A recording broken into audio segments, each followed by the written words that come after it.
நம்மளுடைய இந்த அரசியல் பயணத்தில் மிக மிக மிக முக்கியமான ஒரு காலகட்டத்தில் நாம் இருக்கிறோம். நான் ஏன் இதை இவ்வளோ அழுத்தமாக சொல்கிறேன் அப்படின்னா,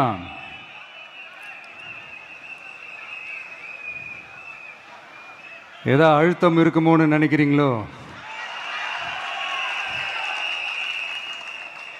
அழுத்தமா? நமக்கா?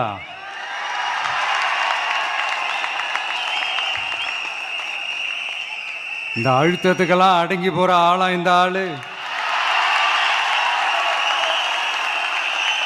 இந்த மூஞ்சா பார்த்தா அப்படியா தெரியுது உங்களுக்கு?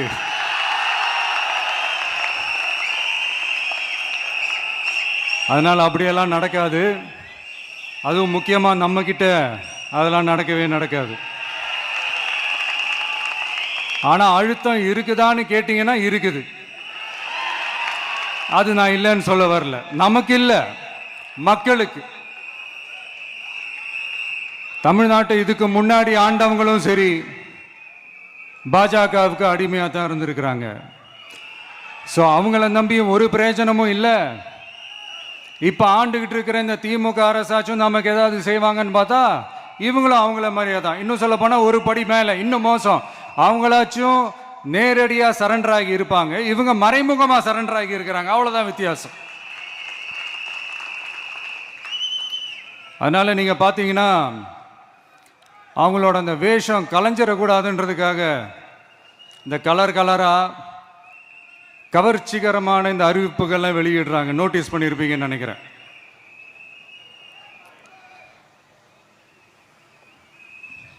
அதனால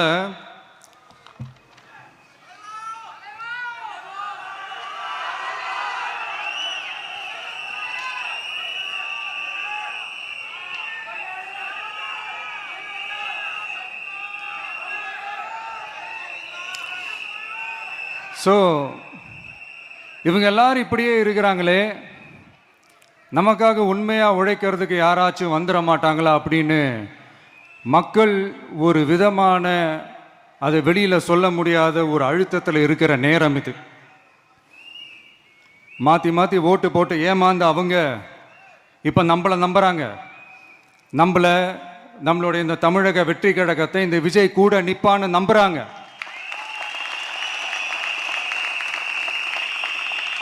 நம்மளை நம்புறவங்களுக்காக நாம நம்பிக்கையோடு இருக்கணும்ல.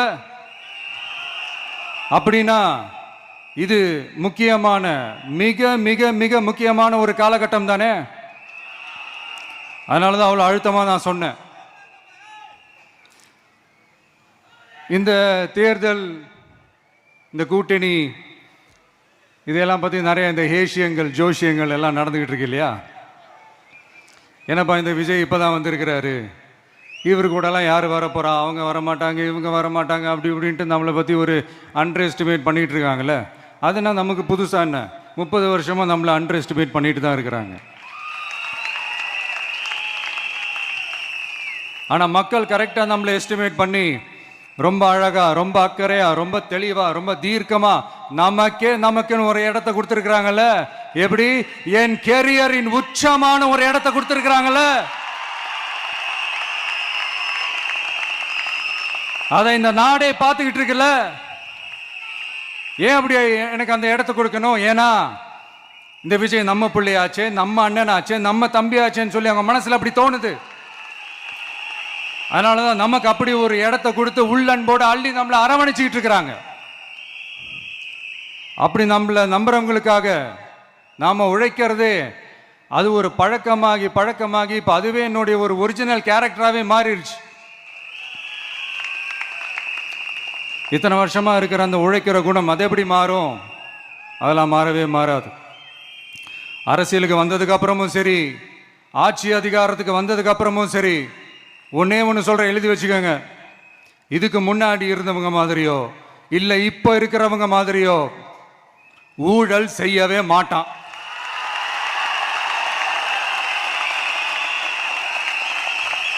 ஒரு பைசா தொட மாட்டான். எனக்கு அது அவசியமே இல்லை. புரிஞ்சுங்களா உங்களுக்கு? எனக்கு அதை தொட வேண்டிய அவசியமே இல்லை.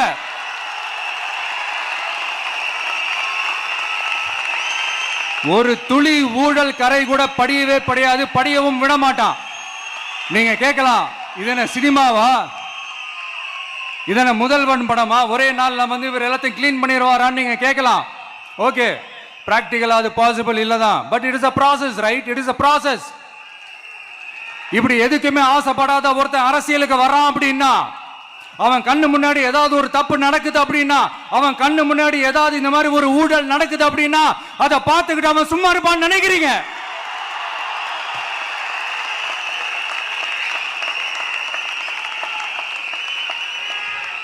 அதனால இந்த தீய சக்தியா இருக்கட்டும், இந்த ஊழல் சக்தியா இருக்கட்டும், ரெண்டு பேரும் தமிழ்நாட்டை ஆண்டவை கூடாது. அப்படிப்பட்ட இந்த கட்சிகளை உண்மையா தில்லா எதிர்க்கிற அந்த கட்ஸும் கெத்தும் நம்ம கிட்ட மட்டும்தான் இருக்கு.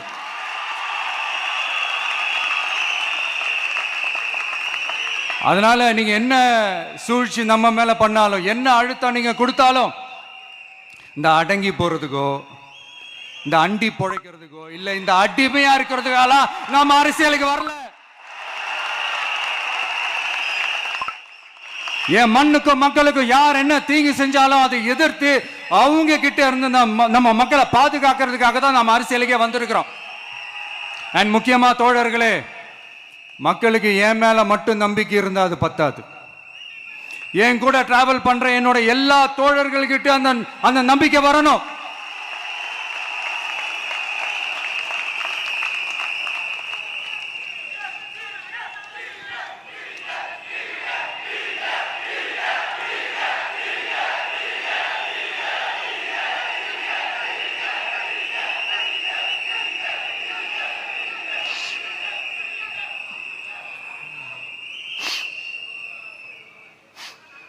அந்த நம்பிக்கை இல்லைன்னு நான் சொல்ல வரல, இருக்குது.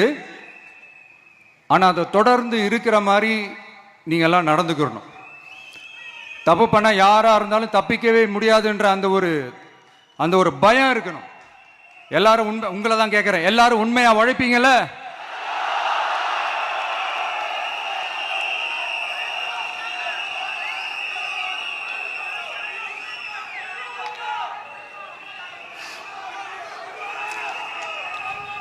யாருக்காகவும் எதுக்காகவும் நம்மளோட அரசியல்ல காம்ப்ரமைஸ் பண்ணிக்கவே கூடாது, செய்வீங்கல்ல?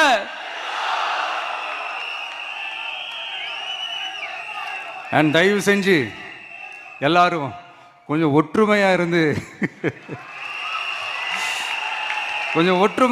சேர்ந்து உழைச்சி ஜெயிப்பீங்கல்ல?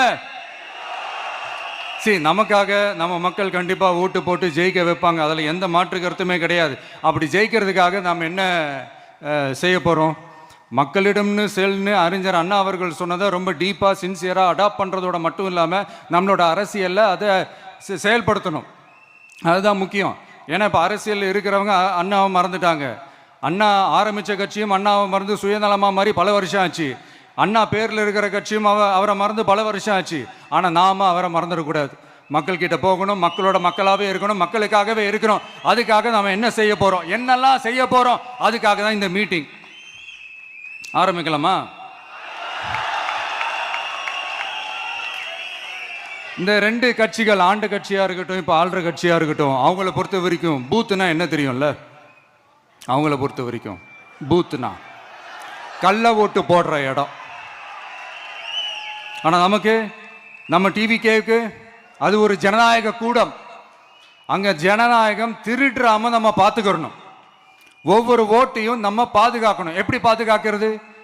ஒவ்வொரு வீட்டில் இருக்கிற ஒவ்வொரு ஓட்டும் நமக்கு தானே ஃபர்ஸ்ட் கன்ஃபார்ம் பண்ணுங்க. எனக்கு தெரிஞ்சு தமிழ்நாட்டில் ஒரு 2.25 கோடி ரேஷன் கார்டுகள் இருக்கும்னு நினைக்கிறேன். அவங்க எல்லாரும் வேற வேற எந்தெந்த கட்சியில் இருந்தாலும் கட்சி வேறுபாடு எல்லாத்தையும் தாண்டி இந்த விஜய் அவங்க வீட்டில் ஒருத்தனா வாழ்ந்துட்டு இருக்கிறான்.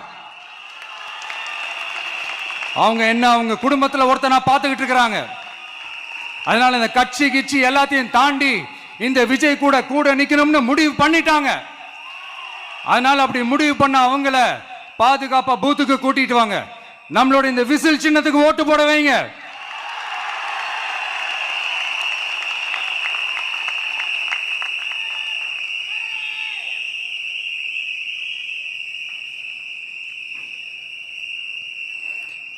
ஒன்றியம், நகரம், பேரூர், பகுதி, கிளைன்னு இங்க வந்திருக்கிற நம்மள எல்லார் நிர்வாகிகளும் தான் நம்ம கட்சியினுடைய ஆணி வேர். நீங்க எல்லாரும் சுதந்திரமா செயல்படணும், சுதந்திரமா செயல்பட விடணும்.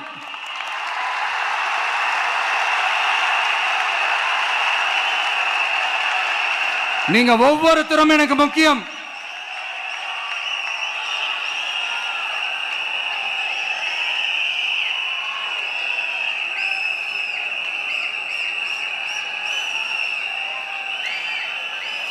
நீங்க தான் நம்மளுடைய இந்த BLAs பூத் லெவல் ஏஜென்ட்ஸோட களத்தில் நின்று வேலை பார்க்க போற ஃப்ரண்ட் லைன் வாரியர்ஸ்.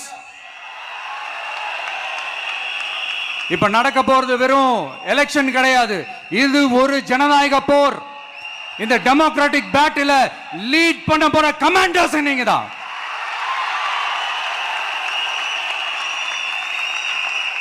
நான் ஏன் இது எவ்வளவு ஸ்ட்ரெஸ் பண்ணி சொல்றேன் அப்படின்னா,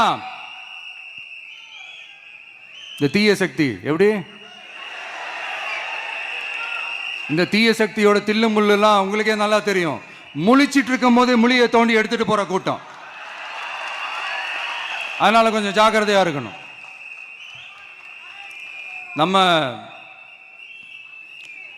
எலெக்ஷனுக்கு இன்னும் 3 மாசம் தான் இருக்குது, அவ்வளவு கூட இல்லைன்னு நினைக்கிறேன். இந்த 3 மாசத்துல நீங்க செய்ய போற அந்த களப்பணியில தான் நம்மளுடைய வெற்றியே இருக்குது. உங்களுக்கு இந்த விஜய் பிடிக்கும்ன்றது உண்மைனா, சத்தியம்னா, உங்களோட உழைப்புல அதை காட்டுங்க.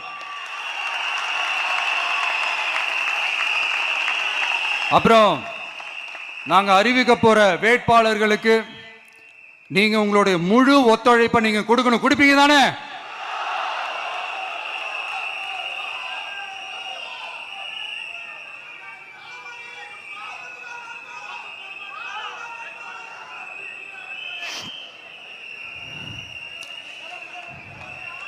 உங்க எல்லாரையும் ஒரு எனர்ஜைஸ் பண்ற மாதிரி உண்மையா நடந்த ஒரு கதை ஒன்று சொல்றேன்.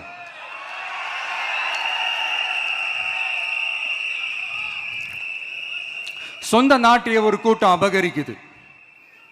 சொந்த நாட்டிலேயே இருக்க முடியாத அளவுக்கு ஒரு நெருக்கடி ஏற்படுது. ஸோ வேற வழி இல்லாமல் அந்த நாட்டை விட்டே வெளியே போய் வேற ஒரு இடத்துக்கு போய் காடு மலை அப்படி இப்படின்னு சுற்றி மறைஞ்சு வாழ வேண்டிய ஒரு சூழ்நிலை ஏற்படுது. என்னடா இப்படியே ஓடிக்கிட்டு இருக்குமேன்னு சொல்லிட்டு தன்னோட நட்பு சக்திங்க கிட்ட பேசி ஒரு பெரும் படையை திரட்டிக்கிட்டு அதிரடியாக ஒரு போரை நடத்தி அந்த நாட்டையே திருப்ப மீட்டு எடுத்தது யார் தெரியுமா? நம்ம கொள்கை தலைவர்களை ஒருத்தரான ராணி வேலு நாச்சியார் அவர்கள் தான். அவங்களுக்கு அந்த நட்பு சக்தியா கூட இருந்து உழைச்சது சின்ன மருது, பெரிய மருது, சையது, கார்கின்னு சொல்லிட்டு அந்த 3 பேரும் தான். ஆங்கிலேயர் படை, ஆற்காட்டு படை மாதிரி அந்த 2 பெரும் படையை அடிச்சு துவம்சம் பண்ணிட்டு அந்த நாட்டையை திருப்பி மீட்டு எடுத்தது வேலு நாச்சியார். அன்னைக்கு இருந்த ஆங்கிலேயர் படை, ஆற்காட்டு படை மாதிரி இன்னைக்கு என்னென்ன படை இருக்குதுன்னு உங்க எல்லாருக்குமே நல்லா தெரியும். அதனால அந்த 2 படை மட்டும் இல்ல, இன்னும் எத்தனை படை வந்தாலும் எதிர்த்து நின்று ஃபேஸ் பண்றதுக்கு ஒரு நல்ல தலைமையும் இத்தனை சக்திகள் என் கூட இருக்கும் போது, இத்தனை சின்ன மருது, இத்தனை பெரிய மருது, இத்தனை சையது, கார்கிகள் என் கூட இருக்கும் போது நம்ம நாட்டை நம்மளால மீட்டெடுக்க முடியாதான?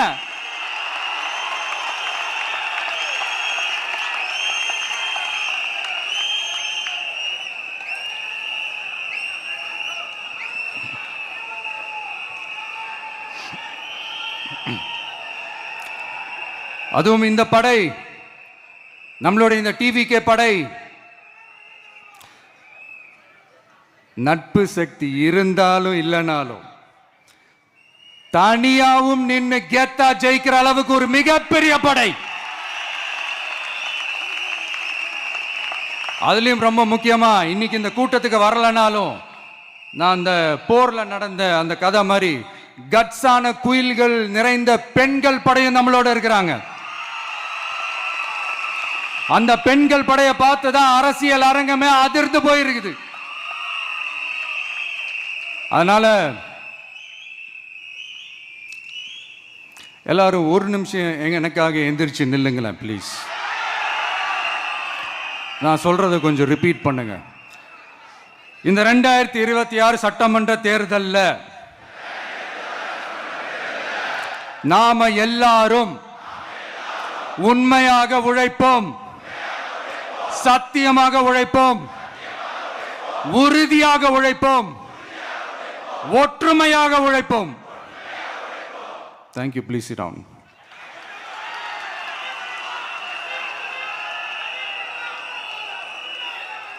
உங்களோட இந்த வார்த்தையை நான் மனப்பூர்வமா நம்புறேன். நான் ஏற்கனவே சொன்ன மாதிரி இந்த வரப்போற தேர்தல் இதுவரைக்கும் தமிழ்நாடு பார்த்திராத ஒரு வித்தியாசமான தேர்தல். நம்மளுடைய படை வரிசையும் அப்படிதான், ஒரு பவர் பேக்ட் ஃபோர்ஸ்.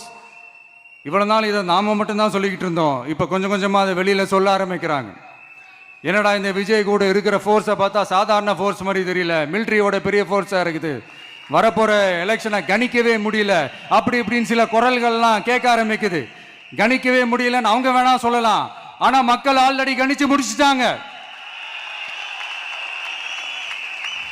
அவங்க மனசை நல்லா புரிஞ்சு வச்சிருக்கிற நமக்கு அது நல்லாவே தெரியும்.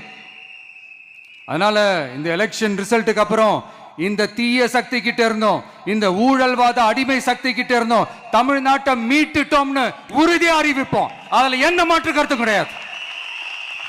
அதனால என் நெஞ்சில் குடியிருக்கும் தோழர்களே, தோழிகளே,